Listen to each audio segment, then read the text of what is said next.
Slavery is the ownership of a person as property, especially in regards to their labour. Slavery typically involves compulsory work, with the slave's location of work and residence dictated by a party that holds them in bondage. Enslavement is the placement of a person into slavery. Where does the word slave come from? Well, the English word slave traces its origins to the Old French, sclave, that is from medieval Latin, sclavus, which appears written for the first time with the meaning in the 13th century. The Latin word sclavus and the Byzantine Greek were used for the Slavic people from late antiquity. It is generally assumed that the use of the word sclavus with the meaning of slave is related to the enslavement of Slavic warriors by Otto I of Saxony.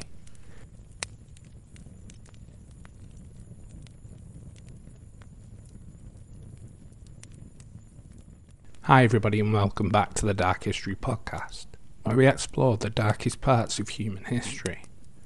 Hope everybody is well. I'm Rob, your host as always.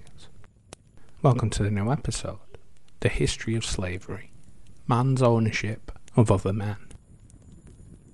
The history of slavery is a large and untellable story, full of tragedy, cruelty, that spans both centuries and continents. Although it's difficult to pinpoint the exact year slavery began, historians can trace the roots of this inhumane practice back roughly 11,000 years. The history of slavery spans many cultures, nationalities, and religions from ancient time to the present day. Likewise, its victims have come from many different ethnicities and religious groups. The social, economic, and legal position of the enslaved people have differed vastly in different systems of slavery in different times and places. I understand that this is an incredibly nuanced topic and can be viewed completely differently by different people. Historically, there are many different types of slavery, including chattel, bonded, forced labour, and sexual slavery. On the surface, this episode may seem a little tame by my standards, but I feel the underlying topic of slavery is horrifying enough. I'm not going to focus massively on the Atlantic slave trade. There will be a section on this, as it is a big part of the history of slavery, but I feel a lot of the other history around this disgusting practice pales into the background when people of every nationality and creed have suffered. So without further ado, please turn off those lights, sit back and relax next to the fire for more dark history.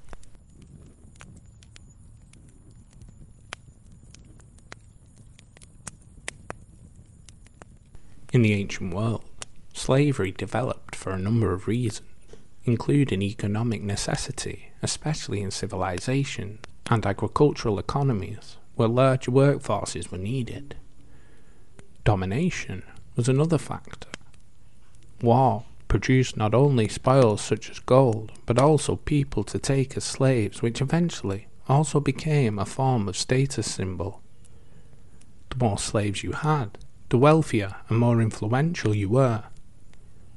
Slavery in ancient times typically came about as a result of debt, birthing into a slave family, child abandonment, war, or as a punishment for a crime. At the onset, the slave trade wasn't very popular, and was certainly not a booming global business. Rather, slavers would often seek out a buyer who could use the specific skills of a slave, matching supply and demand on a local and personal level. According to historical texts, the lives of slaves in ancient times were typically better than any peasants in the same era, as they had regular care, food, shelter and clothing. Slaves rarely attempted to run away, unless their masters were typically cruel. The oldest known slave society was the Mesopotamian and the Sumerian civilizations, located in the Iran-Iraq region between 6000 and 2000 BCE. The oldest known written reference of slavery is found in Hammurabi's Code of 1754 BCE, which states, "If anybody takes a male or female slave of the court, or a male or female slave of a free man, outside the city gates, he shall be put to death." Egypt was also another civilization whose economy also depended on slavery. The relationships between slaves and masters were set down in laws, with some restrictions such as slave owners could not force child slaves to do unduly harsh physical labour.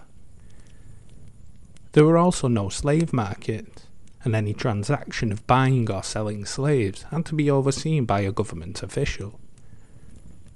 There is also the famous biblical narrative of the Exodus, whereby the Israelites were led to freedom by Moses, with archaeologists theorizing that this may have happened in the New Kingdom period, 1550 to 712 BCE.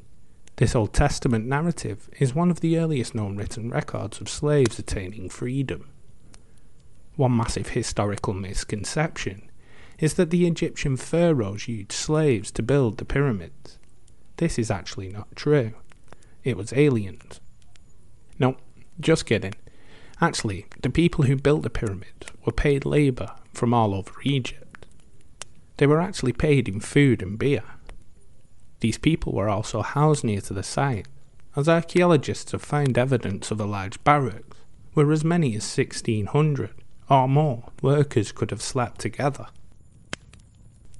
Archaeologists also uncovered extensive remains from the many meals they ate, including an abundance of bread and a huge quantity of meat like cattle, goat and sheep. Moving on in time, the ancient Greeks could be argued to be the world's first true slave society, whereby the majority of the economy was dependent on the slave labour. Slaves made up a third of a total of the population, with the wealthier classes viewing manual labour with a disdain. However, ancient Greece did offer a form of manumission for slaves whereby they could buy their freedom, or were freed at their master's discretion. It wasn't total freedom, as they were never legally allowed to become a full citizen, and the majority were still obligated to provide some duties to their former masters.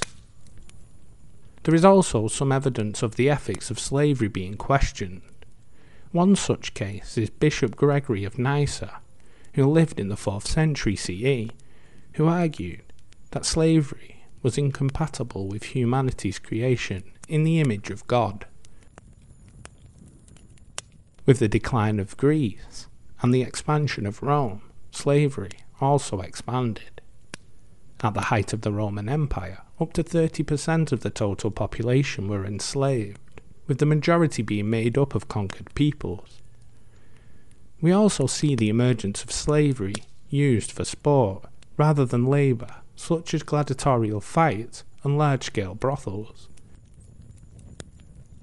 Slave revolts were not uncommon during this time. There were again strict rules around slavery and even harsher punishment for slaves who revolted. One such case included a slave who killed his master. As retribution, all the slaves in the master's house were executed. Slaves during this period could operate as skilled craftsmen and women, such as hairdressers, painters, and even tutor young children. Rome differs from Greece in that freed slaves could become full legal Roman citizens with rights. Conditions for slaves were harsh. Slaves were often whipped, branded, or cruelly mistreated. Their owners could kill them for any reason and would not face punishment. The fall of the Roman Empire led to what is commonly known as the Dark Ages, or the medieval period.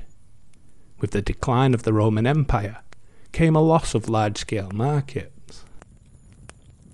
We do not concretely know what happened to the large portion of Roman slaves.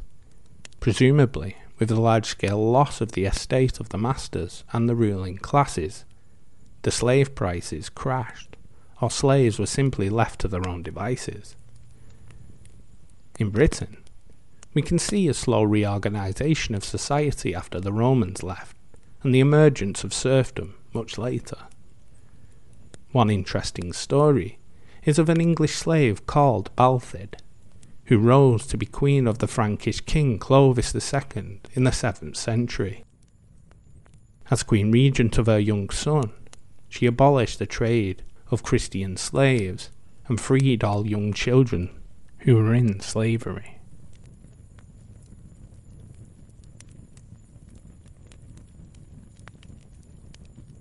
Throughout the Middle Ages, between 500 CE and 1500 CE, the practice of slavery changed dramatically as global warfare, raiding and conquering spanned across continents. This led to chaos and confusion, as the citizens of conquered regions were taken as slaves and transported across many miles to work as slaves for their captors. King Charlemagne is responsible for uniting large parts of West and Central Europe at the onset of the Middle Ages.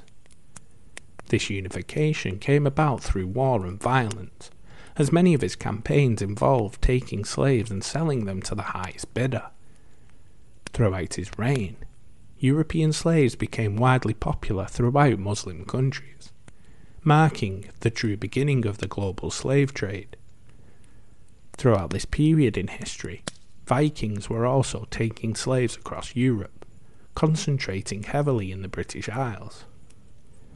Additionally, Spain and Portugal were in an almost constant state of holy war between Muslims and Christians, leading to many women and children being taken into slavery in the name of God or Allah. Another form of slavery rearing its ugly head in Europe across this time was the practice of serfdom, and this was all the rage. Serfs differed from slaves in that slaves could be bought and sold without reference to land, whereas serfs changed lords only when the land they worked changed hands. From about the 2nd century AD, large privately owned estates in the Roman Empire that had been worked by slaves were broken up and given to peasant farmers.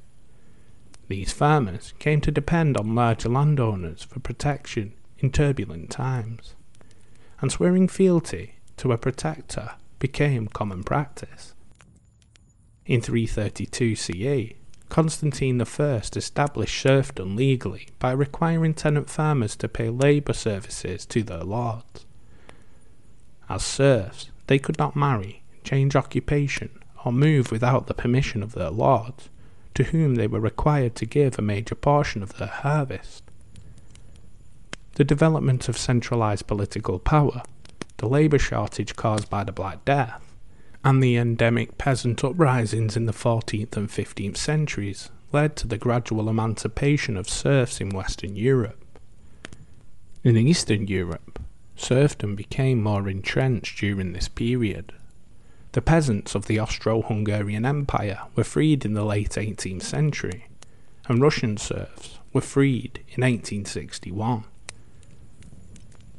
The Middle Age slavery was also taking root in Asia, as Islamic invasions of India resulted in the enslavement of hundreds of thousands of Indians. One historical record shows that in the year 1001, the armies of Mahmud of Ghazni conquered Peshawar and Wahad, capturing and enslaving roughly 100,000 children and young people. During this same time period, in China, documents show that royals from the Tang dynasty purchased many European and Jewish slaves. The soldiers and pirates who served the Tang dynasty also took countless slaves in raids on Korea, Turkey, Persia and Indonesia, as well as thousands of slaves taken from indigenous Aboriginal tribes.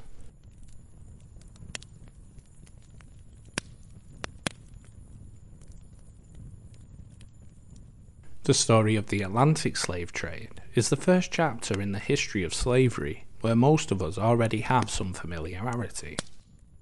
Whether it be from graphic films on the transportation of the Africans aboard slave ships, or your high school history class, most adults are aware of the origins of slavery in the Atlantic.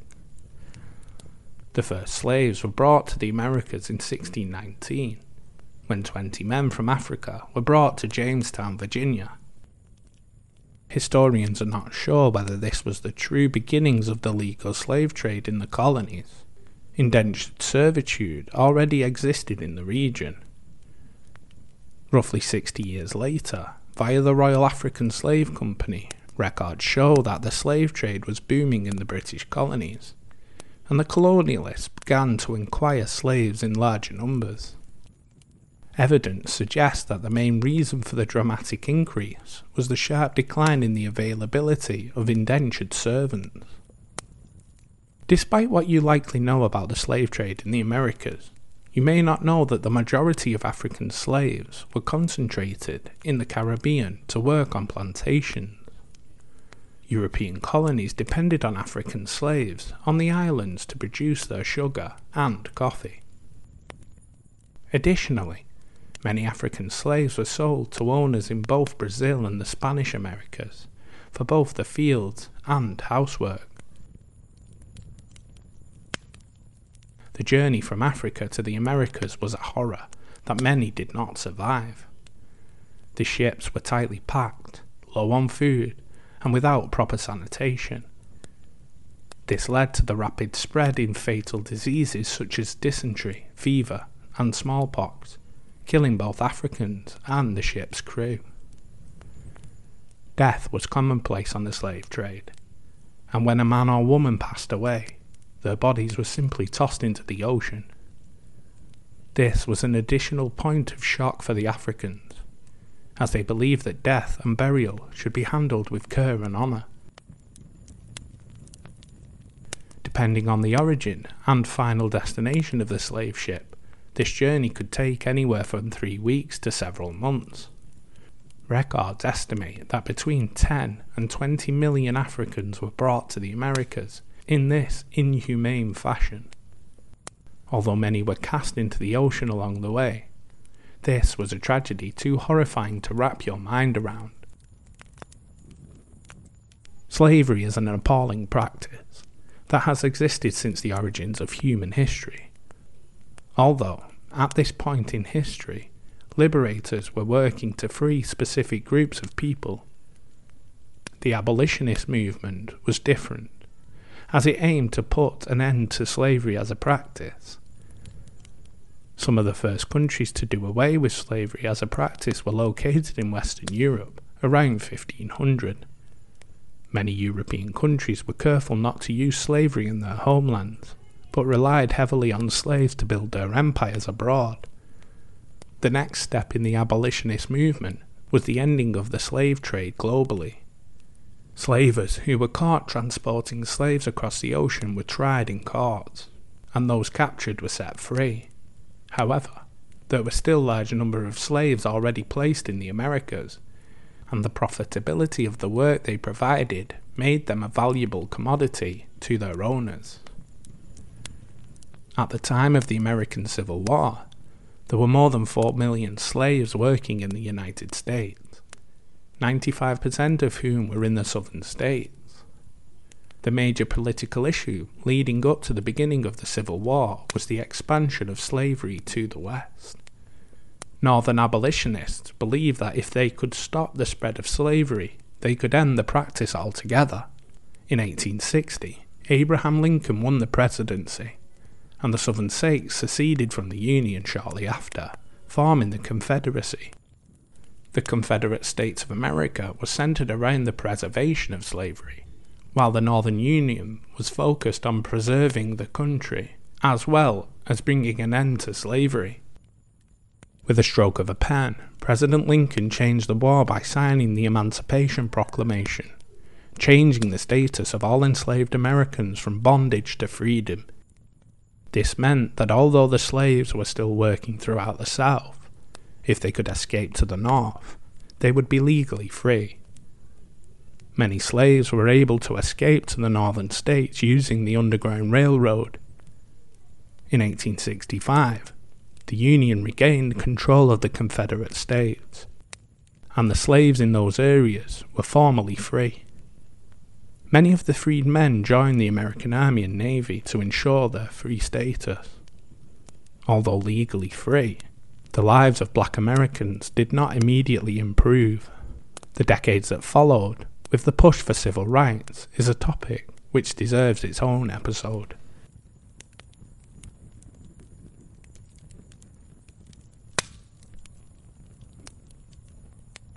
Thank you for taking the time out of your day to listen to this dark episode. When you picture slavery in your mind, you picture the African slave trade, poor unfortunate African men, women and children working on plantations. Or you picture the gladiators of Rome fighting to the death in the Colosseum. I would wager a bet to say that not many of you pictured the modern era. It is terrifying to think that slavery is thought of as a product of the past, when it's still prevalent today. Sadly, even though the hard work of abolitionists the world over, the end of slavery didn't come in the 19th century.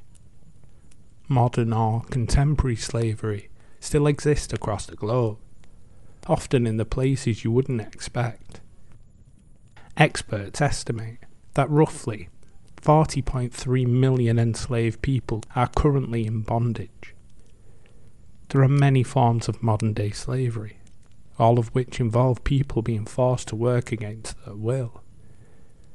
This can take the form of prostitution, physical bondage, forced labour, human trafficking, debt bondage, or simply being born into slavery. Researchers estimate that worldwide, these numbers break down to 25 million in forced labour, 15.4 million in forced marriages, 4.8 million into sexual exploitation, and more than 10 million child slaves. The most vulnerable among us are always most likely to become enslaved. Women and children are often forced into slavery against their will, because they have no other option or resource of which to fight back. Other times, migrants and refugees are sold into slavery when seeking asylum, as is currently the case with thousands of Rohingya Muslims currently working in the Thai fishing industry. Research from Global Slavery Index shows that North Korea, Uzbekistan, Cambodia, India and Qatar have the highest percentage of slavery among the population. In North Korea, roughly 4.37% of the population is enslaved, most of these by the North Korean government, who forced them into slavery, even selling the workers abroad, in Russia, China, and even the United States. In India, modern-day slavery often involves debt bondage, where individuals are forced into slavery to pay off debts, either their own or from previous generations. Anyway, if you could please drop a review on the show, it really does help the podcast out. The more reviews, the more the algorithm pushes the show out there. I want to thank everybody who has reviewed the show also. If you think friends and family may be interested in the podcast, then share it with them. Links to all socials are below. Also, the link to the show's Patreon is below. This is for people who want to support the channel, but don't have to. As always, if you've been listening for a while, why not subscribe? In that way you never miss an episode. So with all that out of the way, thank you again for listening. Join us next time for our next episode as we delve into another event and more dark history.